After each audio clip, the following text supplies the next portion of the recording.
Hi, Dr. Paul Haider here. Here in Puerto Rico, we just celebrated Three Kings Day, which is celebrated in a lot of Latin countries. That's about when the three kings came to baby Jesus bearing gifts, and the little kids take baskets of um, grass and put it under their bed, and in the morning, in exchange for the grass that the camels eat, they put a gift inside the basket. And it's also about asking for a particular blessing. And that blessing is something that you ask God for in order to bring about a change in your life. And I've asked for world peace. And I know we can achieve this if we allow ourselves to make some changes in this world. Yeah, we have a lot of people who are in a loving, caring mode. And I was just talking with somebody just yesterday, in fact. He said, I can't find anybody that's loving and caring. And I said, well, they're out there. We just have to look a little harder. Yeah, because there is a growing population of loving, caring people. At the same time, we have those who are in the opposite camp. They feel anger all the time, and they want to express that anger on everybody else. And so we have to grow the ranks of those who are loving and caring. And to, you know, get angry, we change camps. What good does that do?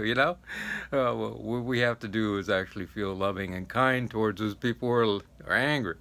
And getting angry doesn't do any good because otherwise we become like them. So it's important that we allow peace to happen in the world. And it has to happen with me first. And with everybody, has to be me first. And when I have that great peace inside, and we exude that everywhere we go. In fact, I was just at the veterinarian the other day. We were getting shots for the dogs, and the vet said, "Boy, every time Dr. Haider comes in, I have this great feeling of peace." Well, that's a great honor to have that person say that because that's exactly what I want to exude into the world because we need more of that at any time. Right now, more of that than any other time in history, I think. And so we have to have a daily routine of creating that peace. And for me, it's reading spiritual texts. It's also meditating for an hour in the morning, an hour in the evening. It's also walking and prayer and doing my exercises to take care of myself. Also, that's another thing. If you have to take care of thy body, it is a temple. And so if we have lots of aches and pains and don't take care of ourselves, don't eat right, how can we feel peaceful? It's totally impossible. Or next to impossible. I have met people who are in great pain that were peaceful. But for most people, it's not possible. You have to be of a higher vibration in order to achieve that. And for most people, it's very important to have balance and take care of their mind, their body, their spirit, their relationships, their social life, and their financial life. And most people take and put all their emphasis on this last one, financial life, and forget about these other five. And also their beliefs, which is number 7, is very important also, you know. And we have to be able to expand our beliefs on a regular basis. I don't know. A lot of people, if I was thinking the same way as in my 20s, in my 60s now, they would not be good. I have to allow myself to see things in a different way. And that's what about having experiences is all about. And so we have to go out and experience, and I think that's really important. And I think a lot of people, look at particular things and hear dogma, and then from there just pick it up and start mimicking the same stuff, and they don't even know why they're doing it. Paramahansa Yogananda said, don't believe anything I said, just go out and experience for yourself, and then you will know for sure. And that's why I went to see John of God also. At John of God, I've had many spiritual experiences in my lifetime. I have had great things happen. One particular thing that comes to mind right now is I was walking out with the dogs here, and I was asking God for a sign. I said, please bring me a physical sign. And all of a sudden, these two doves were fighting with each other, and one ran right into my chest. And I go, oh, okay. That's a real sign. I got it.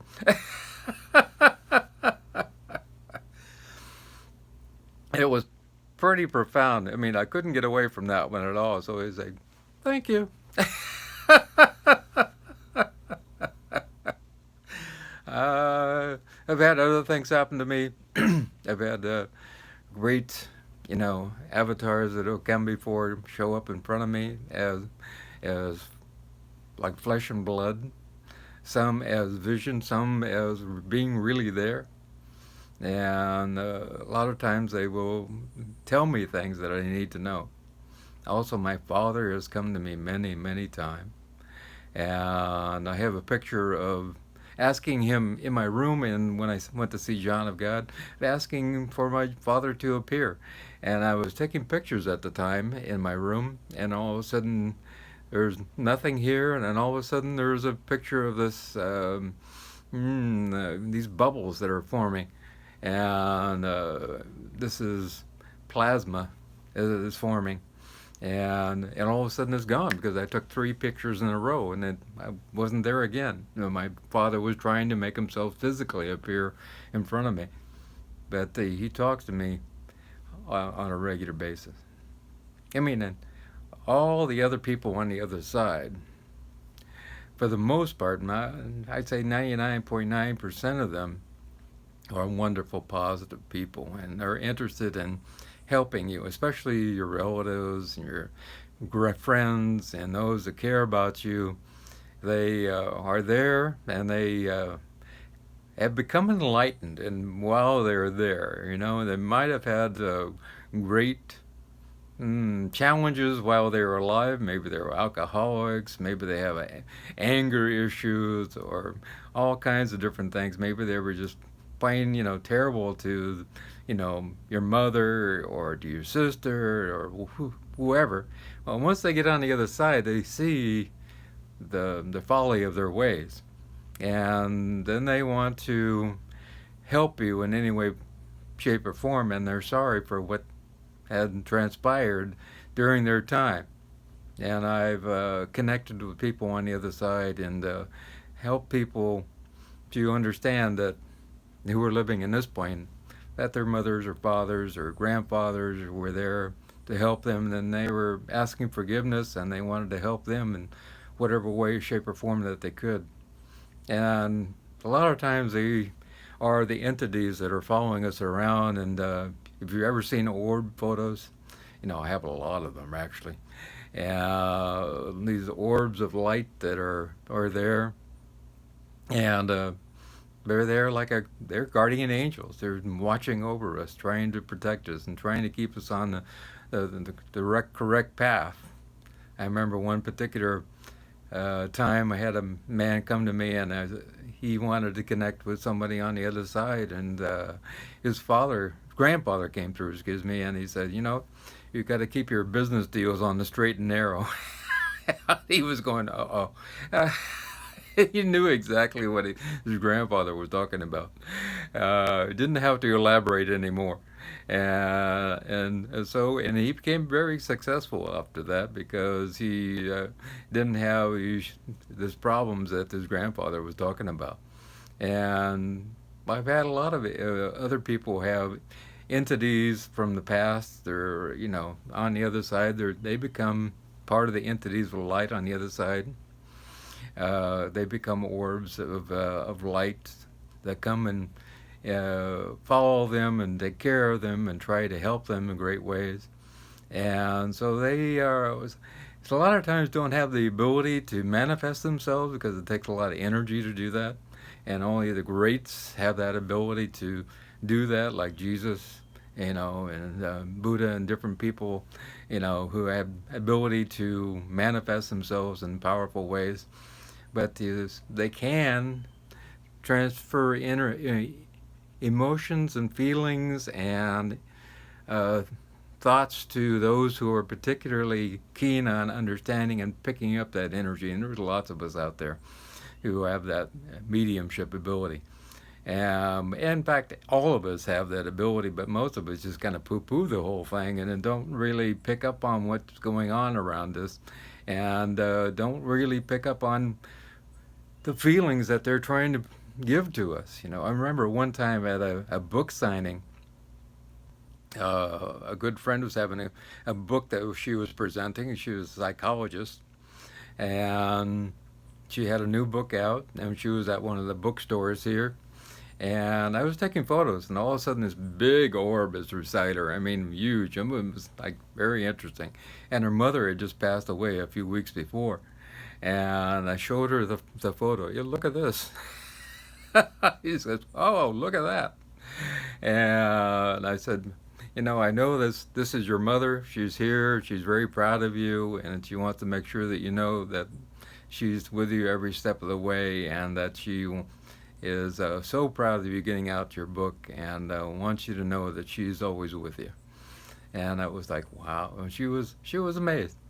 It was very distinct. It had round borders with little dots all around it, and it wasn't any kind of lens flare apparition or anything like that.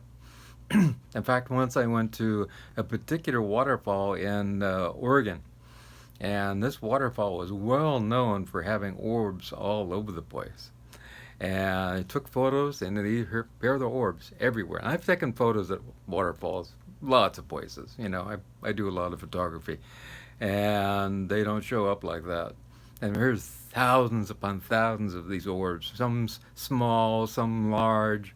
And there was another photographer there, and I befriended him, started talking with him, and I said, what are you thinking? It's kind of dark here now. And he said, well, maybe you don't believe it, but there's a lot of orbs here. And I go, oh yeah, I know.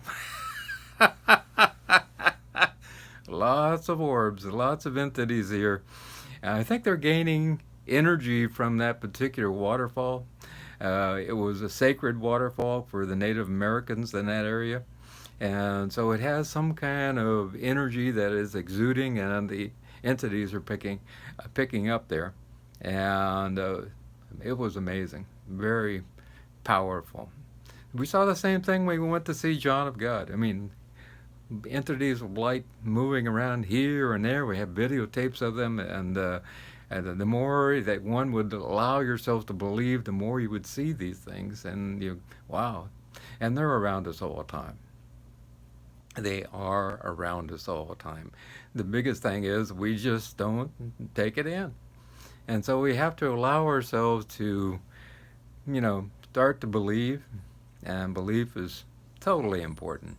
What we believe and conceive, we can achieve. That's what the old saying is. And it goes for the spiritual process also. What we believe and conceive, what we can see in our mind, we also can see in reality also, because they are there to begin with anyway. But if we allow ourselves to block out all of this, we will never see it.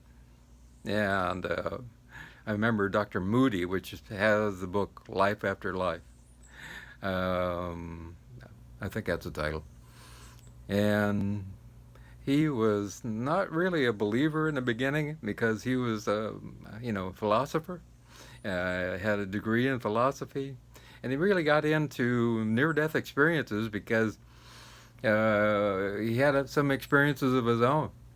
And then he started recording people who had near-death experiences, and very powerful. And all of a sudden he was starting to see orbs and different things, and then he had a shared near-death experience. I think it was with his mother, who passed away. And they're all standing around the bed in the hospital, and all of a sudden they passed towards the light with his mother and go towards the tunnel and everything. And they were going, wow. I mean, everybody in the room was having this experience as the mother is, making her travels towards the other side of the veil, towards heaven.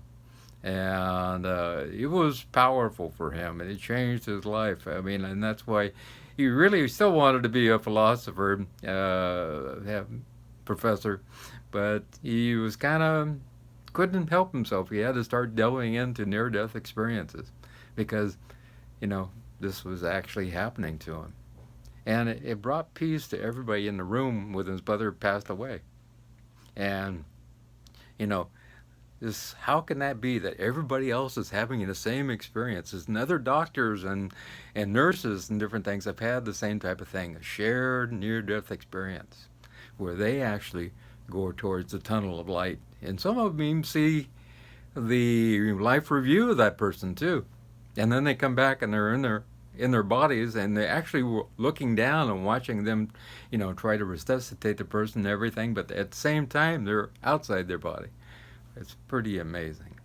It's so powerful.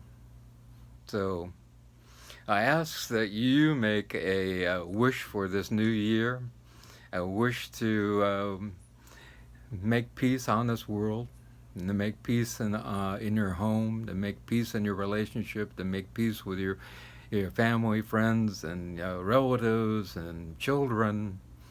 And maybe it's that time. Maybe it is time. Time to make peace with those who've passed over on the other side. They have already made peace with themselves, and they have seen the folly of their ways, and maybe it's time to let go of all that anger, because we keep manifesting our same stuff over and over and over again until we let go of it. And so if we hold on to anger, we keep creating more anger. If we hold on to sadness, we keep creating more sadness. So time to make a change. Remember, I love you. And if you care to subscribe, down below, you can click on that. Also, if you want to get a hold of me, and all my contact information down below. Probably email is the best, but my phone number is there too, and my Skype. And also, I don't charge anything. All my consultations are free, whether they be spiritual or herbal. And I'll be back to putting together herbal video for next week, this coming week. It's taken a while to get my computer and internet back together here in Puerto Rico. But I will be back. And so you have a wonderful day. Again, I love you.